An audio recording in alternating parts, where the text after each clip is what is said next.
Hello, everybody. It is another Sunday night, which means it's time for another episode of Explain Yourself. I'm going to be your host tonight, Benjamin Morse. Joey is doing some other work and getting caught up, so I'm flying solo. But I have a great guest tonight to talk about a really cool looking comic, and I'm bringing him now, Ray Jamison. How's it going, man? Doing well. Life is good. I'm happy to be on your show. Happy to have you. Thanks for coming on. So you're promoting a book called The Madcaps. Tell us just a little bit about it before we kind of dive in and take a look at it. The Madcaps is a 3-issue miniseries.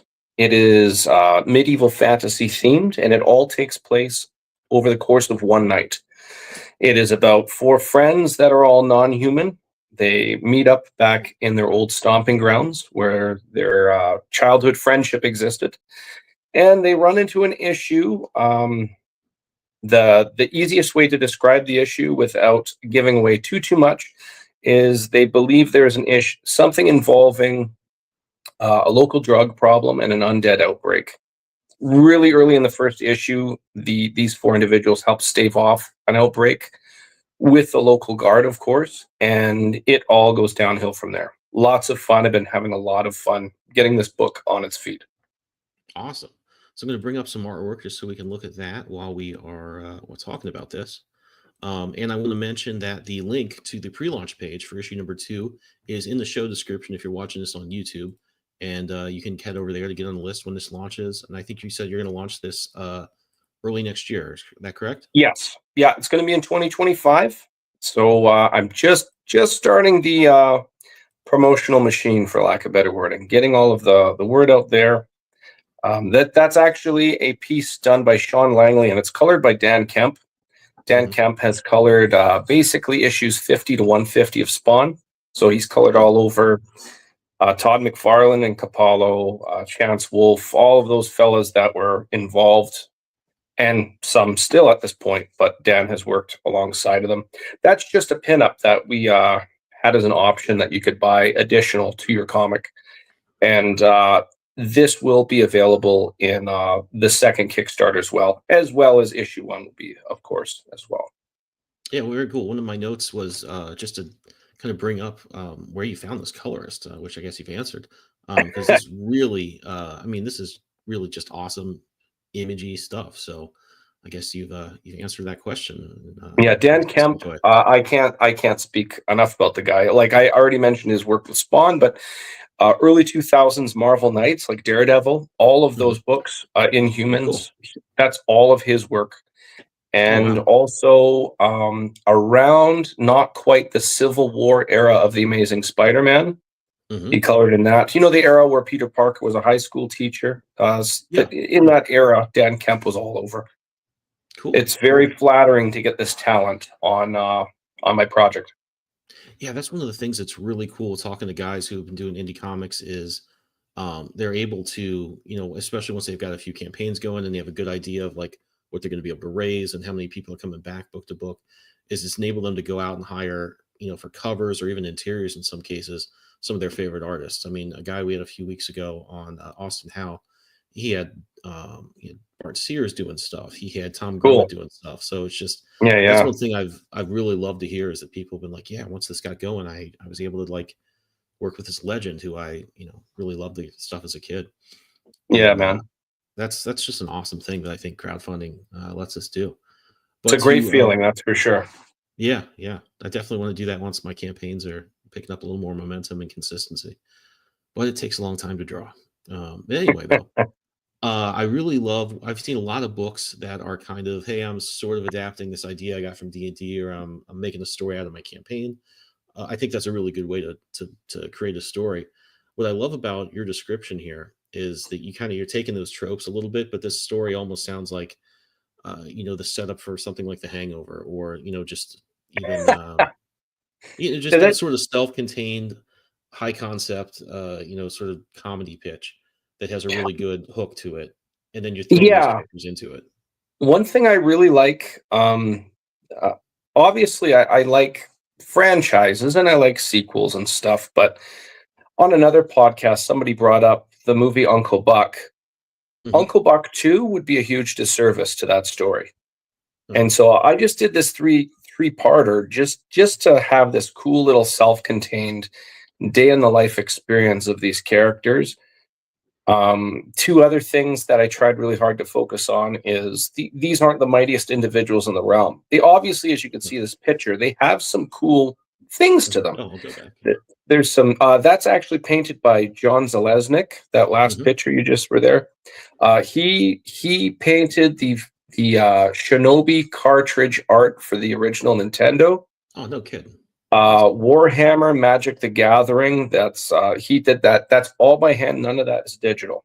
And another example of somebody who's passively had an influence on my childhood leading up till now, and now suddenly he's doing the cool thing, and and the cool thing is on my stuff. You know. Yeah, no, that must be so cool. I really love to see that. In fact, an anthology I'm working on, finishing up my story for tonight, that just funded, is called Pots and Panels, and Chuck Satterley is putting it together. He had some great creators come on board for that. Phil Hester, a lot of comic legends. He also got a Right guy on. named, I think, Mike, what's his, Stegbauer? I'm not sure of his name, but he's the guy that did a lot of video box art for a ton of games in the 90s. I'm like, wow, this is just so cool to be on the book with some of these people. Yeah. Especially stuff Yeah. that's not just comics, because those, I think of some of those video game art pieces or ads, even for D&D, are such a huge part of like my childhood comic reading experience that aren't necessarily specifically comics. Yeah, we're visual creatures, so Mhm. the story's got to be good. There's got to be that harmony. We don't want to fall into the trap of the early mid '90s, where suddenly it was all about the art, and it was art focused to a fault. And on the flip side, the story can only carry it so much. You need that balance. So if you can afford to have an artist to play up your piece a bit to catch that eye, so people actually take the minute to read that story, they can get both best of both worlds. Yeah, absolutely. Bring up another piece here, but Now yeah, I just that oh, artist good. there, now that was colored by Dan Cup as well, but the artist was Harvey Salteris. Oh, He okay. drew the Mhm. original year of Volume 2 of Ghost Rider. So that's when Dan Ketch took over and Johnny Blaze started hunting him down. Mhm. Oh, that's right. He was doing pencils, and Mark Cicero was doing the inks before they just handed it over to Chuck Teixeira, yeah, now Schuster. Yeah. Teixeira, he came in, I think, I'm going to butcher this. I believe he did a cover for issue 12. Hmm. And then he took over gradually starting on 13, if I remember correctly off the top of my head. Sounds right to me. I was just watching a video going over that for some reason, but yeah, I loved that artwork just because it was. I mean, it was happening kind of concurrent with the Image stuff, or I don't know if Yes. Image had quite started yet, but certainly Liefeld, McFarlane, and Lee were tearing it up on their Marvel books, and that was the big thing then. But you also had guys like Sam Keith or Mark Teixeira, or even, I'm trying to think of a few other ones that kind of did a really out there style, but it wasn't Mhm. directed in the Image. Casada is, I think, another good example of a guy that wasn't necessarily doing the cross hatching and all the stuff that the Jim Lee style or Whilst Portasio, but had a Right. really different take on it. That stuff was so exciting. Yeah. And it's really cool when you think about it because Dan Kemp was a colorist for Al Simmons, who is a Mhm. spawn of the underworld. And then I have somebody who drew Dan Ketch, who was a spawn of a different underworld. So it was really cool to combine their talent. That's never happened before. So regardless that it was done on my project, it was just really cool to be able to facilitate and have this cool thing at the end. Mhm. Yeah, that one's awesome, and that's a really tough color scheme to make work. I would be finessing that forever and not get something nearly that good, just because the greens and all that stuff is tough to work with. At Yeah, least I've always Dan found to be the Dan case. knocked it out of the park. He is worth every dollar. Good. I'm going to bring up the campaign page here. So this is for issue 2, and again, you guys can head over to Kickstarter and look for this. You can also just click on the link description. It has a link right over to that. And bring up some more artwork here from issue 1, just so we can kind of get an idea of what the interiors are looking like, and the storytelling and all that. So let's bring that up. Yeah, really cool stuff. It's awesome to see Thank you. Dan Kemp is coloring, like the interiors as well. I think one of the things, and I've said this to a lot of creators, coloring is really often neglected in indie books. It's either done in a Right. really simple way, kind of a monotone thing that doesn't take too long so they can kind of work with the budget, or they go a whole hog with it, but it's somebody that doesn't quite know how to do a lot of stuff really well. And I think that especially when you have something like this, you have a really colorful book. A lot Thank of you. different color schemes. That's always really tough to work with, and it takes a real pro to tie that together and not make it look like a just weird mishmash pizza Yeah, of yeah. colors and I shapes. tried I tried really hard to make sure the individuals looked unique from each other. And visually, in black and white, I think I nailed that down. But the color on Mhm, top of that, I wanted to make sure they had certain, I don't want to say quite themes, but preferences of color. mhm. And that definitely, I mean, Dan was just really good at making them stand out when they needed to and not stand out when the Yeah, time was right. yeah. There's such a huge storytelling component to stuff like that I don't think people really notice. I mean, they notice it obviously with the writer. They notice a little bit with the artist, and especially when it's like not working, especially or not clear. But the colorist plays such a huge role in just making things logistically make sense in the page and kind of giving you so much of the mood and things like that. It's not really just about making stuff look cool. In one of the Tell me- pages, you won't see it here in the Kickstarter, but in one of the pages of issue one, Dunnan and Sarlacc are looking over a couple of bodies post outbreak when they're able to hold off this undead outbreak. And there are certain panels, and Dan did it and then showed me, but it actually shows. Um, he chose to make Sarlacc in shadow Mhm. and then done in the back, which just gave it an extra bit of depth. It was something that it's a very subtle thing, but it's something I heavily appreciated. Mhm. Very cool. Another demonstration of his level of intelligence with coloring. Yeah, I mean, I think that really goes for all art. You with comics, there's so much work to be done that I think is pretty invisible unless it's going badly and then people notice it. But I don't think people really notice when it's like how much work sometimes it is to make things make sense. And a huge part of that is having a writer that understands that the sort of visual language of comics. So many things I've seen or gotten scripts for even that are kind of adapted from screenplays. You look at this and like, okay, you're really not thinking about a comic panel. You're kind of just throwing in a bunch of stuff, sometimes several action in one panel, or you have characters on a different side of the panel in different panels. So the word balloons would be all messed up. And I Gotcha. think a big thing that writers need to focus on, and I think you probably get this from what we've talked about, is just kind of adapting not just your story or your dialogue, but like you kind of have to work with the comic language so that can all make sense and really sing the way it does when things are working out well.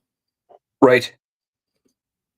Yeah, love these battle scenes. And tell me a little bit about your collaboration with your interior artist here. Was So there my anything you interior, were? Oh, go ahead. go ahead.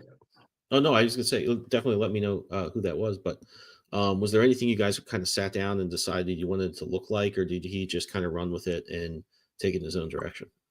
So it's funny. This is my first time on the creative side of a comic. I love comic books, but um, I wanted to make sure that I was as clear as possible when conveying my script and descriptive of panels. In fact, I hesitated to do this because I felt it was over controlling, but I went as far as drawing on a whiteboard Hmm. stickman setups of each page just to give an idea. But with that said, I was working with Evan Quiring. Shout out to Evan Quiring. You can look up his own work, Murder City Devil, and also Lucha Mysteries. And I said to him, "You've been doing this longer than I have, so I trust your instincts. If you feel like this viewpoint would look better, or these two panels would look better as one, don't be shy to try some stuff and show me. I'd be more than happy." But with that said, I wanted to make sure I definitely was as clear as possible in the atmosphere and the feeling that I was Hmm. thinking for all these visuals. Um, I'm really happy with the end result. Evan did a great job, and uh, combine it with Dan's colors, it's a home run, you know.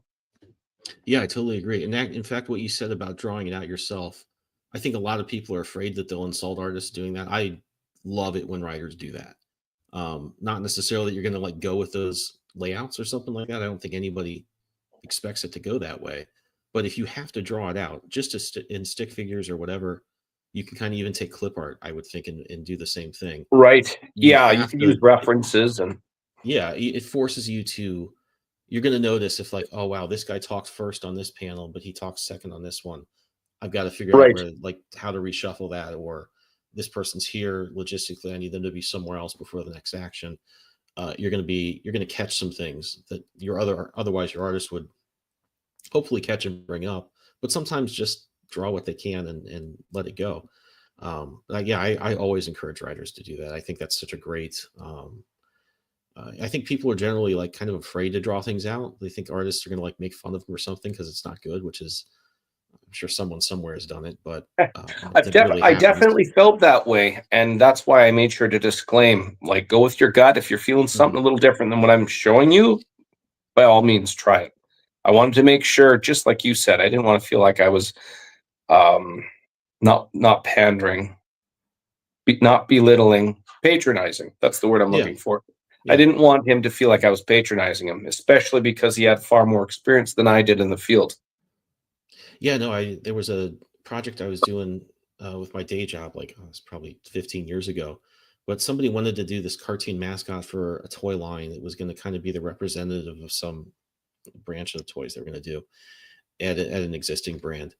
And I knew they wanted this squirrel and they wanted her to have like a few different things like in her appearance. And I could tell they like my partner and I, who's kind of a creative director, and I'm like the art guy. We're sitting there. I could tell she wanted exactly, see, she wanted to get exactly that across what she was seeing in her head, but she was kind of afraid to sketch it out for us, but she couldn't describe it well. And then we're just like, oh my God, will you just sit down and draw this? It could be on like a bar napkin. We don't Right. care. We need the anatomy. We need the Yeah. physical language. Yeah, yeah, and I think that's the real important thing about what you're doing, or whatever anybody else does. It's just kind of finding a way for the writers and artists to communicate a little better, and that's a Right. great way to do it.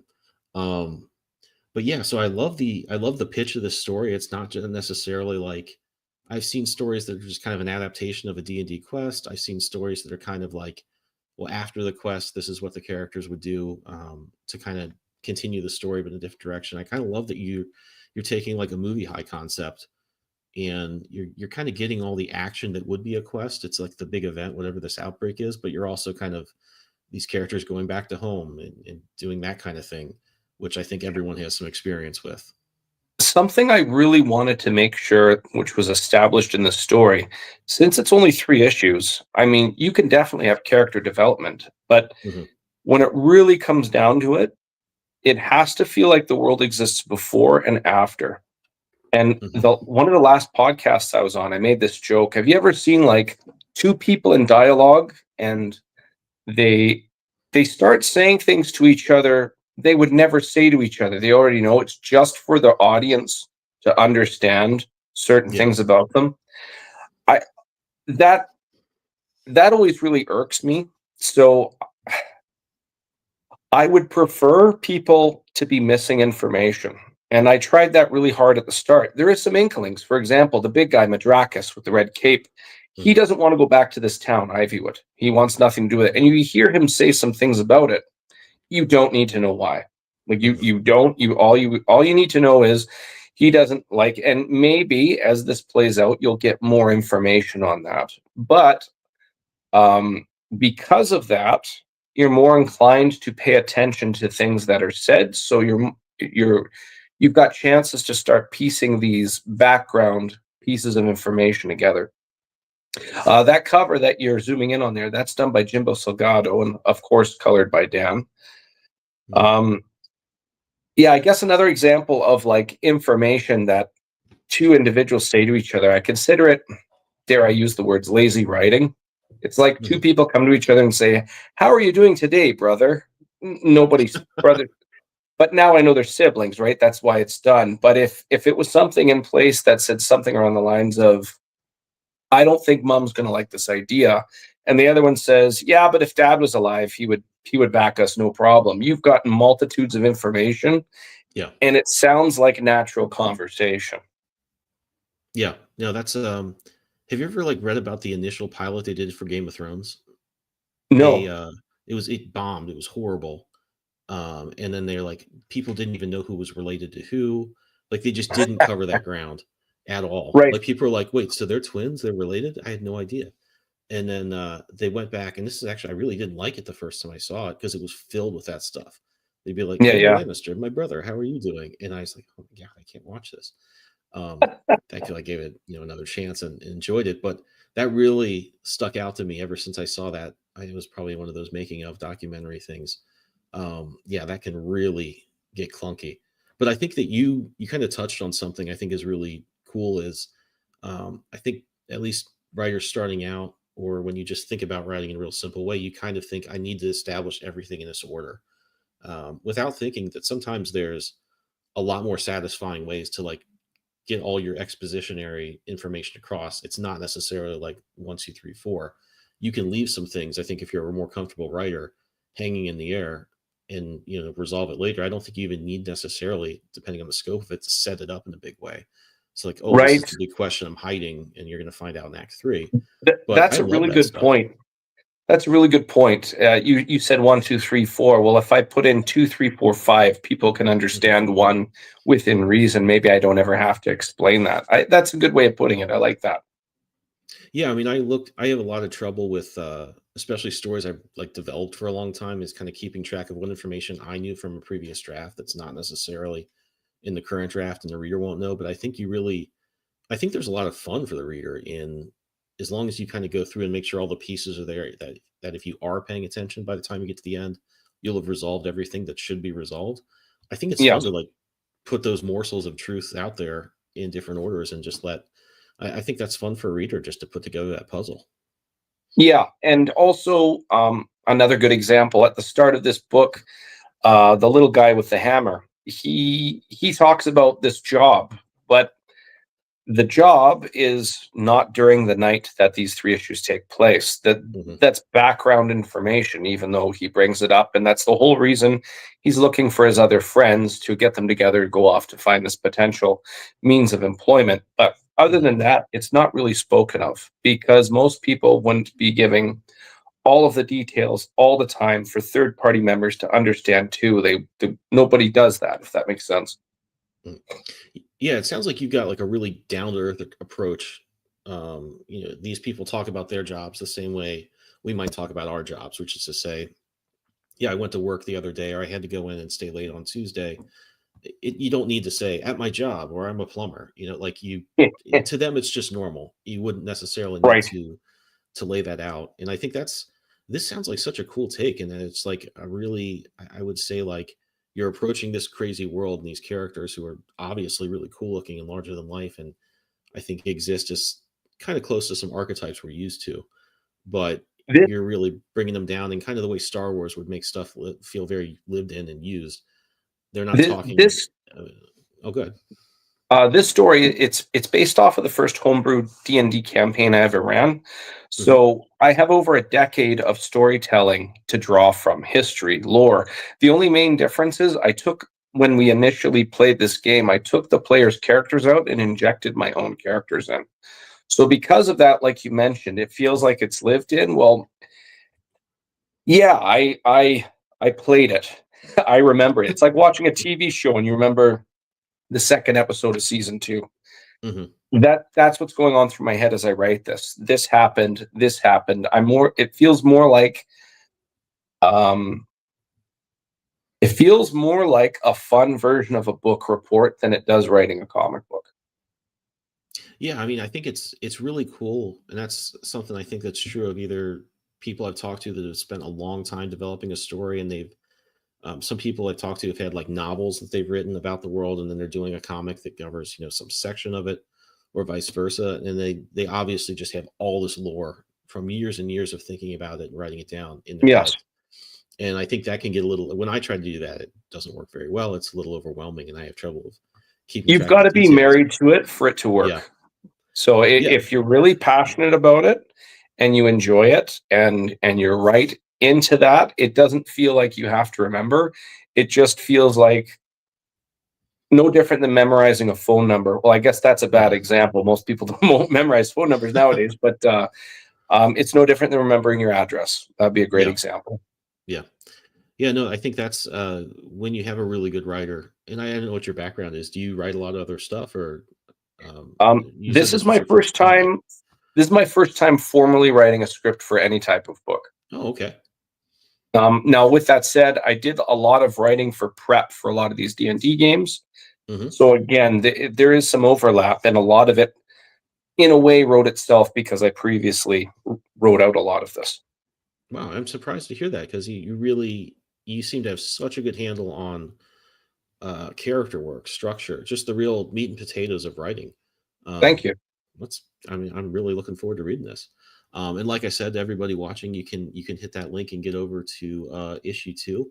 I'm going to take a quick break here and play a quick commercial about one of our campaigns running and bring up one of our partners. And when we come back, we will talk a little bit more about kind of what you're doing with these issues, what backers can get, and things like that. So let me jump over real quick to our Archetypes issue 2, crowdfunding now. Anyone who grew up in the 90s or early 2000s can remember going to the grocery store and perusing the magazine racks. The internet was still in its infancy, so this was the primary way you're getting your information, especially for niche stuff like comics. Wizard Magazine was an easy pickup for me. Last year, I wrote an article for Archetypes 1 which harkens back to those magazines with a mix of heavy metal and 2000 AD. It's a really cool project that's giving indie creators like myself another platform to grow, and I'm very grateful to be a part of it twice now. Yeah, that's for our book Archetypes. That what you're seeing there is issue 1. Issue 2 is live now, and then we'll show you some Right stuff on. for that later in the show. But the other one thing I want to bring up is we don't have the commercial in this in our studio room here, but we're partnered with a group called All Ages of Geek. It's a website you can head over to. They've got a lot of cool geek stuff, articles, reviews of things.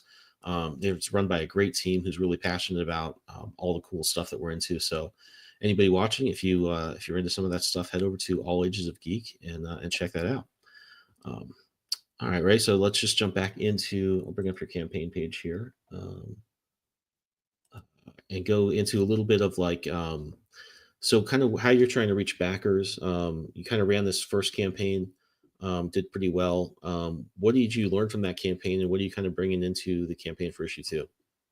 Okay, so for issue 1, I was predominantly, like, it's 2 different genres. There's tabletop RPG and specific Dungeons and Dragons, but on the other side, there's comic books. So for the add-ons, say for the campaign, I try to appease both sides. Moving forward into the second Kickstarter, I'll just be refining it, but I'll still be appealing to both genres. So in the first things I'll be taking from the first Kickstarter, which includes, pardon me, I got the hiccups. There's a map of the local area where this entire story takes place, also colored by Dan Kemp, and shout out to Storm Wickham for making that map for me. The pinup with Sean Langley, like you saw. There were some things I used, but they didn't sell that well, so I don't know if I would continue that option and more focus into others. One thing I've had D&D fans like begging me for is they want D&D character sheets of all the characters. Mm-hmm. So that is definitely something I'm going to be fleshing out. I'm not sure. I think I'm going to go level 3 or level 5 character. You play D&D at all? So I was going to say, I play D&D usually every Saturday. We skip this Saturday, and I've been playing it since the pandemic. I play with Gotcha. some colleagues of my wife's colleagues and some friends from college. Now that said, I've been playing for 3 to 4 years now. I have a character sheet for my guy. I still don't quite understand how it works. I know how to do my Eldritch Blast that I just use all the time, and that's Warlock, beautiful. yeah. Warlock. What Pack to the Chain, Pack to the Tome, which one? There's a third. Pack to the Tome, the Chain, you have an ancient one. Do you have any like really cool perks other than your Eldritch Blast that you like? I've gotten a few weapons, but I got rid of them for some reason. Did you Pack Again, to the Blade? That's the other one I was thinking. Can you summon a weapon? I don't think so. I've never tried to. Oh, deadly. Okay, so I've really like it is so complicated, and the people we were playing with have been playing for like 20 years. So basically, they carry, and you're happy to follow along and fill in where you can, kind of thing. Kind of, yeah. I'm like, we talk, and it's a good thing to do. We just kind of did it during the pandemic to have something to do because you couldn't go out and Right. hang out with everybody. But it was fun, and we kept doing it. I enjoyed doing it. But we can talk and kind of have a hangout, and our friend brings up the maps and all that stuff, and he's hardcore, knows how it all works, and we have different degrees of, I think, D&D competency, and I'm way on the lower end of that scale. So I'm not good at that stuff at all. Whenever somebody asks about it, because it on first impressions, when you're told you can do anything, that can come across as overwhelming for options. Mhm. And the way I've always described it, if you were playing something like, one of my favorite games for PlayStation 2 back in the day was Metal Gear Solid 2. Mhm. One of the earlier levels, when you're Snake, I hit around a wall and I crept up to the side and it knocked a pipe over and drew attention to myself. Mhm. Well, if the programmers didn't design that pipe to fall, you wouldn't be able to do that. But in D&D, if you find a rock on the ground, you could pick it up and chuck it, regardless of whether the dungeon master was anticipating you doing that. And when you accept the concept of breaking the dungeon master's rules, suddenly all the extra options don't matter. What matters is, what do you want to do? And that's when it becomes really, really fun. Yeah, see, I really hope our group does not know about this show or watch it. The dungeon master does not like that at all. So That's okay. he'll give us, like, in fact, the best illustration of this is he gave us one of those. I think it was in the movie with Chris Pine. It's the hole it's like the Bugs Bunny hole you put in the wall and Yes. you can reach through. Portable hole. You fold it Yeah. up. Yeah, so he gave us that for a very specific purpose. In one room we were in, whatever. We held on to it. We did something else. We carried it around for months. We're always trying to use everything. He's like, just sitting there like, oh my God, why did I ever give him this stupid thing? It was killing him. And the greatest thing is when we finally rented that movie, we're like, oh guys, you have to check it out. They have the hole. And I think he just like did this. He was like, I never want to hear about the thing again. Well, that last movie, Dungeons and Dragons: Honor Among Thieves. Yeah. One of my favorite examples of thwarting the dungeon master. If you have really, really good dungeon masters, they'll roll with anything, even if they're broken by the players. Mhm. And in that movie, spoiler alert to anybody who hasn't watched that movie yet, it's a couple years old now, I think, at least a year. But anyways, near the end, they have this powerful red wizard, and they got to take her down, and they're all fighting, and they're not doing that well. And then one of them just puts that anti-magic bracelet on her wrist, and then the owlbear eats her. And if a dungeon master didn't prep for that, awesome. Like there's a couple games I've been a dungeon master for, and I've been thwarted like that, and I give it to them. Like, awesome, like, great, good for you guys. It's funny. Our group really they love finding animals and training them to be part of our group. He hates that. And in fact, when I created my character, because I came into this game late, everybody else has been doing it a while. I was looking through all the races you could be and stuff you could be, and they were like these hawk people. I think they're called Arakoka. Yes, Aarakocra. I'm not sure the pronunciation. Like, which can fly. And so I'm like describing this character, and he's like, "Oh wait, you can tell it messed up stuff." So I try not to like abuse the flying too much, and just kind of make the game. I try to roll with the game. We're here to have fun. Yeah. I don't want to break the story necessarily, but yeah, our whole group is just like terrible about doing stuff. Our DM is like did not want to go in that direction, and he works really hard on it. So it's really funny. I saw not too long ago a meme, and it showed a figurine of an Aarakocra, but it was painted. It had like brass armor on it, but all of its feathers wrapped behind its back were blue, white, and red, and it looked like the American flag. And it was called the Aarakocra because every action is a free one. That's actually why I picked him, because I'm like really like patriotic, and I love Americana stuff. I'm not going to get political with it, but I hear you. Stuff. And regardless of the politics, you like your country. I'm from Canada. I should disclaim that. Outsider perspective. No, but if there's like a tacky American flag hat, I'm going to buy that thing and I'm going to wear it and embarrass my wife. That's my. So I'm looking at all these characters we can be because they gave us all the stuff to set up for it. And I'm like, oh yeah, eagle, hell yeah, I'm doing that. So that was kind of the whole entry to my character. I now knowing there's an Americoker, I'm bringing that up. They're gonna love that. The American cry. That could be One my next time, form when I level up. when I made a how did it work? I made a one shot where I designed the characters as well and just distributed the characters. Hmm. And it was pirate themed. The captain was a swashbuckler rogue. He Hmm. had twin sons of a Ganassi, or of a genie, so he had twin Ganassi sons, one of the air and one of water. One was a drunken monk, the water Ganassi, and the Hmm. air one was a fighter.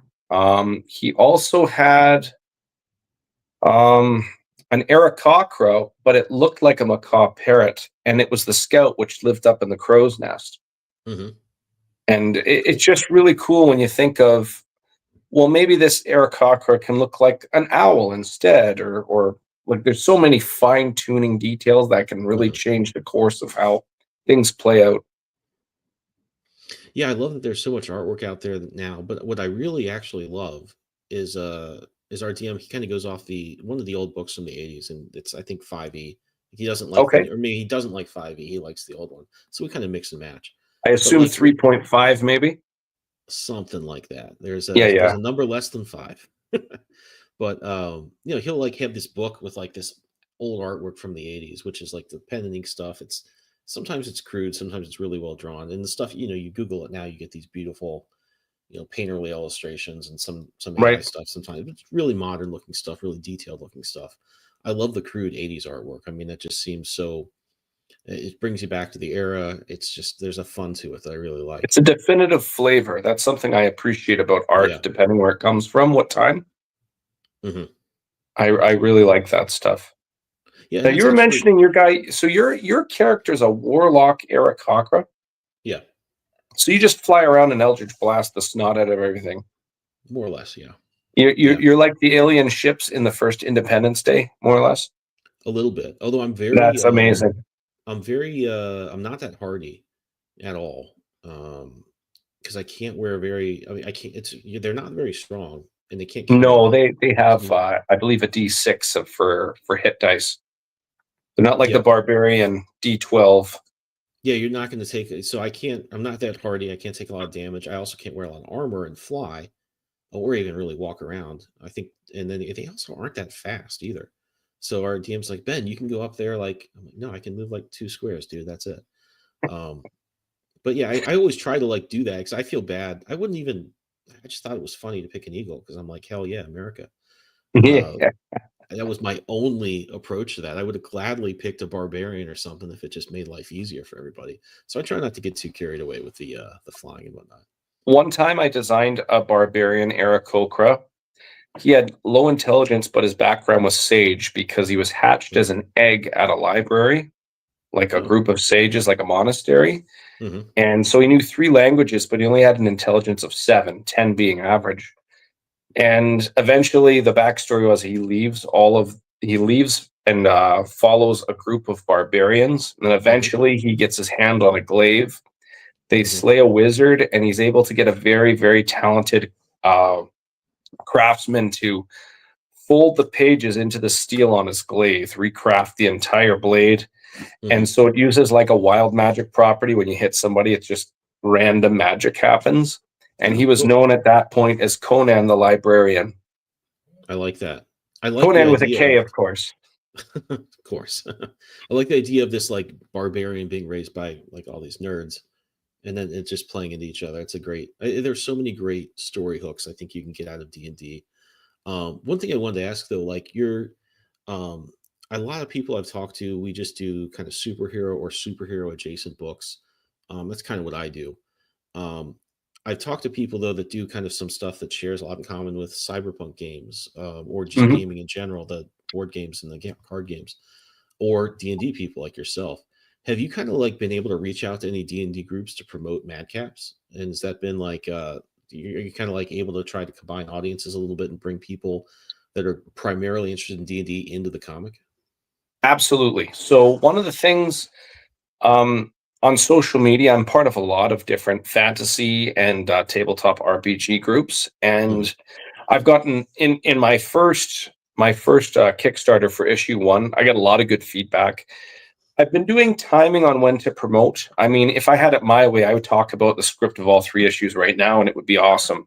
Mhm. With that said, unfortunately, I have to leash myself. One of the ways I've been leashing myself for this one, as you've already mentioned, starting in January, I will be reaching out to these groups and making this specific pre-launch page, as you have highlighted here. I'll just be preaching it more. Mhm. It's a really good segue. I do have a picture we were talking about. It's on my Facebook profile. I Mhm. think this would be a good segue to show here because I can talk a little bit about the image. That's the one there. Mhm. Yeah, it's a great Um, image. I love these. are I love the inking here. the inking. So that's done by Jay Sloan, and of course, it's going to be colored by Dan Kemp. This was just revealed to the public earlier today.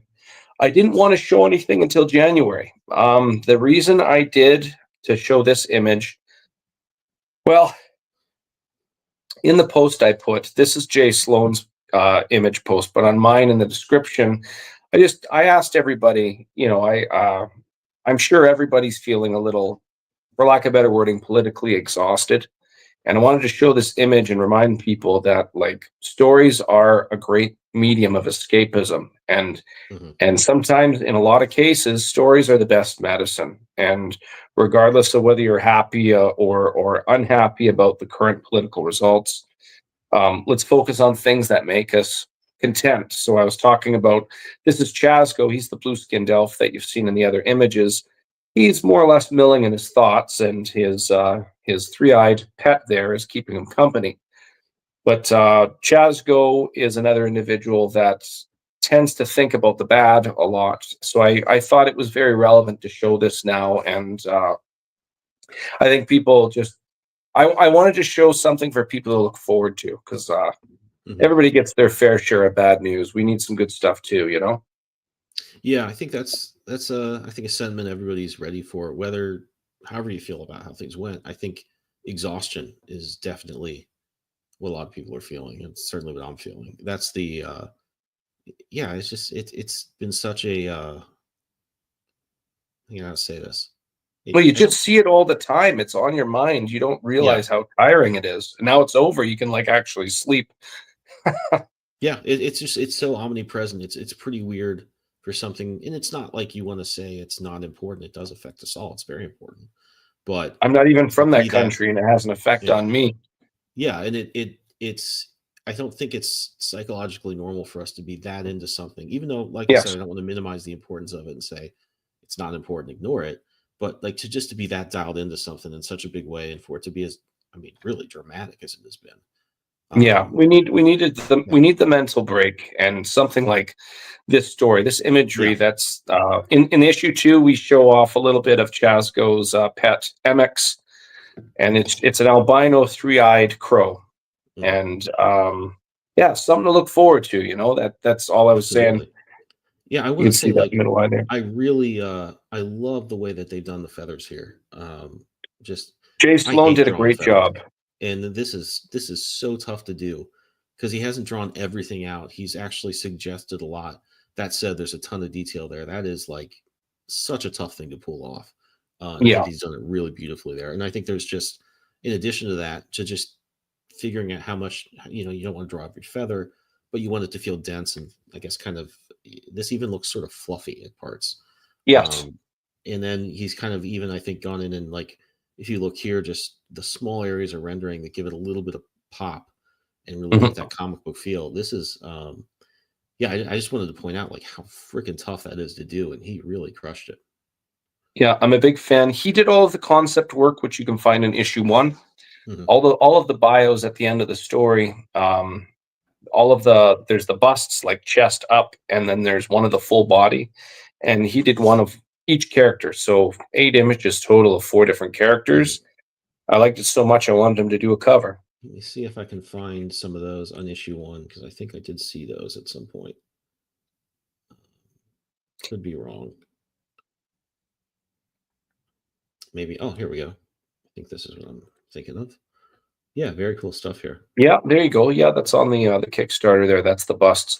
I really like his take on Chazgo. Chazgo actually has a really cool background. He's a form of elf known as an Arger. Mhm. Argers, they live in a mountain range that's riddled with silver deposits. Now, in real life with humans, if they ingest enough silver, it actually tattoos their skin to a color blue. Yeah, I They saw they that look, documentary with yeah, and the lady, the mother god, whatever. Chazgo uh, Chazgo's people, those specific group of elves, they suffer the same visuals because of the same reason. But because it's Mhm. fantasy, they're also highly resistant to magic as well. Mhm. So they're very, one could use the word xenophobic. They don't like outsiders, and so like mercenaries, wizards, mages, they all stay away from that era. Jasko felt his people and his culture was very dysfunctional. So because of that, he decided to. He was approached by another being that the easiest way to put it is, I want Argers to have an option of leaving the mountain range and Mhm. existing in the world. And she chose Chazko as her champion, and she's able to give him some special gifts, much like how the symbiote was able to negate Spider-Man's spider sense in Mhm. the original Secret Wars. She was able to bypass the silver in his veins to allow him to be a conduit of arcane, so he can do some potent but very specified magical things. One of them is hiding his appearance because any non-Arger would be like terrified. So going back to this Mhm. bust, going full circle in the story, Chazgo there, he looks menacing, but it's just a look. It's one of those. It's the book's cover, not the book. Mhm. Yeah, cool, cool. And I guess I mean I love this art because it is a little more. I mean, just by virtue of being black and white and ink drawing, I think harkens back to some of the '80s D&D art that I kind of Yes, associate being involved with that. So do people get these character illustrations? Are they just in the comic, or can they get those separate as part of sheets or something like that? it is at the back of the comic with the bio, the with Mhm. all of the bios of all four characters. Cool. So there's a chest up, and then there's full body as well. Very cool. Yeah, so I love that this is a really good hybrid of I think what you want in D&D stuff if you're really into that. And I can tell you are more so than me. You understand a lot of the stuff that I'm like initiative. Yeah, what does that mean? I need to do. Um, but you got. I mean, it's cool how much this combines. This isn't just leaning on D&D as a story source. You're bringing in a lot of the stuff that goes with it. I think in a really fun way. And all those things are feeding into each other, the comic and back to the D&D stuff. So yeah, very cool. So I definitely want to just encourage everybody watching, or if you're watching later, hit that pre-launch link that's in our YouTube description, or just go on to Kickstarter and look for the Mad Caps, and you should be able to find that page. Make sure Um, madcaps is one word, and make sure you put the word "the" in front of it, or else it mhm. becomes very hard to find in the search results. Oh, cool, cool. Best I'll way look to that up. describe all three issues of this book, the in volleyball they have the saying "bump, set, and spike" to get that point. Issue three spikes really hard. So this second issue, you'll be able to buy issue one, but there's a lot going on. This second issue, the stakes really raise. These individuals, all four of them, they kind of spill into something they shouldn't. They're in the wrong place at the right time, and because of that, and I'm sounding cryptic because I can't really go into the details, but they're forced to make some tough calls. Do you stand back, or do you stand back and report something that's going to take some time, or for something time sensitive, should we just step in and hopefully not get ourselves in trouble here? And before, it was about shaking down individuals that were peddling this fictional substance called weave. And now they're actually going into areas where it's stored and transported. So any individuals that are able to store and transport that stuff, they're obviously going to be having some well armed people protecting those areas. And that's pretty much all I can say for this. But the setup for number three, it picks up, and the action is it's the best. It's the best out of all of it. Very cool. I love the combination of what I feel like is very current times, I guess, dynamics that you might find in a. I mean, I don't want to get into like news stories that are kind of dark, but like this could be a news story if you took the fantasy elements out in some way. This could be very timely. Well, You're it's also funny you bringing in, mentioned that. I never intended that. It's not pro or anti drug. It just happens to have drugs into it. But when Mhm. you word it like that, yeah, you know what? You're right. It could, with certain things subbed out, people could definitely relate to it in a modern time scenario.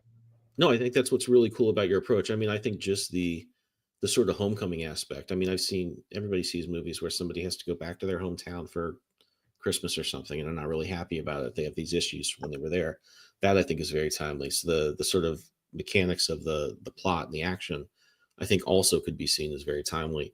I think you put those things in a way that doesn't necessarily be like, oh, I'm kind of taking the piss out of D&D concepts, but you're giving us everything you want from those. If you're into that sort of thing, the quests and all that, you're not like taking it down. I think you're just adding a lot more things that, because they're relatable, let you experience it a lot more. It gives it some vividness. It gives you like an attachment to it that I think is cool. Yeah, that's And a very interesting take. I guess the best way to reflect on what you're saying, yeah, I agree. All I did is I took the fun things that I really liked out of all of these two genres together. I liked this in D&D. I wanted in there. There are certain things in role playing some people don't like. I don't have them in there. I don't mhm, have to. It doesn't have to be a literal translation for people to like that. I took the stuff that were real highlights and caught eyes, and I guess it was sort of a challenge, but to have all individuals actually appreciate it, regardless of whether they knew the genres or not. They didn't have to have insider trading baseball to get what was going on. mhm. Yeah, I think I guess to kind of go like kind of reiterate what I was saying a little bit, I think you curated what you brought in from D&D in a really good way to what works in comics. I think that's Thanks, a man. fun experience, no matter what your level of D&D, knowledge is. I think you kind of found the elements that work as stories that highlight those things, but don't get you bogged down in details. So very cool looking book. I hope everybody will check it out. Head over to Kickstarter and get on that pre-launch list so you will hear next year when you launch. Thanks, Um, man. awesome. So let me promote a couple other books, not too many. I will go. The first one is Archetypes. You can get issue 1 and 2, but this campaign is primarily for issue 2. This is kind of our love letter to Wizard Magazine. Joey Galvez, my co-host, who isn't here tonight, does a lot of the work putting this together, finding stories to put in. And he actually got a lot of submissions that were really awesome. So this is a pretty expanded version compared to the first one. I think we have tons of stories. We have a lot of articles. Right Um, on. it's going to be really fun. This is the standard cover, which features a story that is called Abracadabra, I think. Really fun story that that I think people will be surprised by. We have a sort of fantasy story in there, which is what my cover here is based on, by C.J. Hudson. This is obviously an homage to your Fangoria magazines from the '80s. It was a lot of fun to Yeah, put yeah. together, and I hope people will check it out. This one's doing pretty well, even though we're in the dead zone. We're picking up good amount of backers each day, so I'm pretty Right confident we're going on. to make our goal. It's So good for you, everybody man. watching, no, thank you. If everybody watching an hour later, head over to Kickstarter. You can again get that link in the show description down below and head over there to back this one. And I hope you will. The other one I want to bring up is going to be launching very soon. This is my book, Cobalt Crisis, or Countdown to Cobalt Crisis.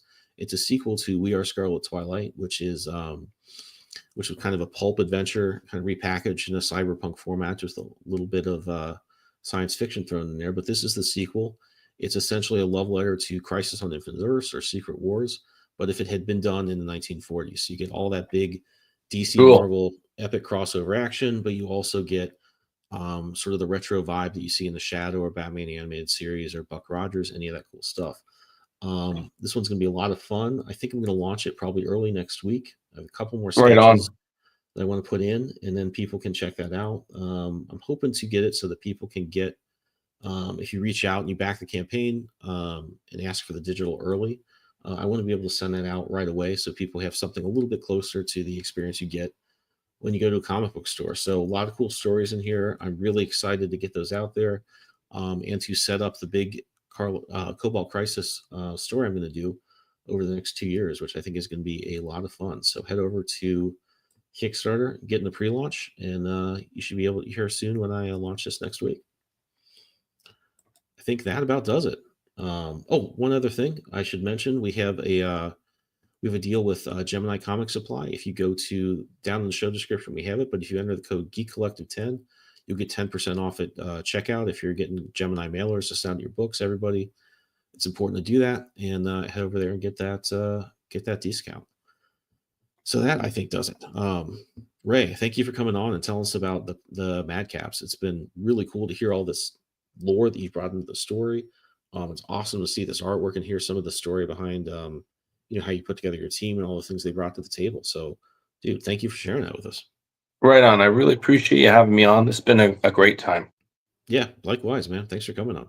So, everybody, we'll see you next week for more Explain Yourself. Until then, have a good week.